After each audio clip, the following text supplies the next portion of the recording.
Moy, welcome back to my video. Ito po yung drawing na anak ko. Ito po yung ginagamit niya. Tingnan natin kung anong drawing niya. Ito pala guys, nabili ko to sa TikTok. Kung gusto niyo siyang i-try, bumili lang kayo. Tingnan mo, 71. So, 80 pieces to. Di ko mahanap yung iba. Hanapin natin. Try kong maghanap. Ang dami kasi niya. So, sobrang dami. Kita mo. So, 75 na to.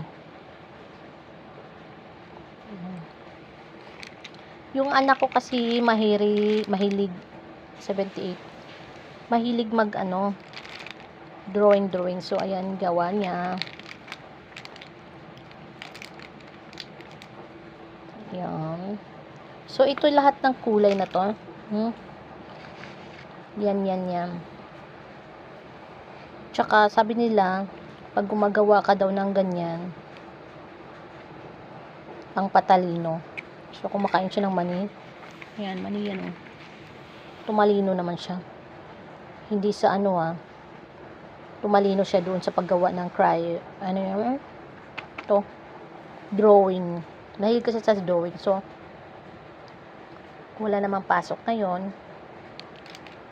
Ayan, mag-drawing ka.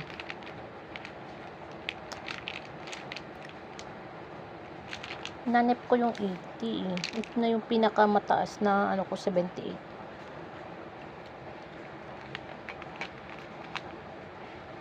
Yan. So, hindi ko mahanap. Diyan ka muna.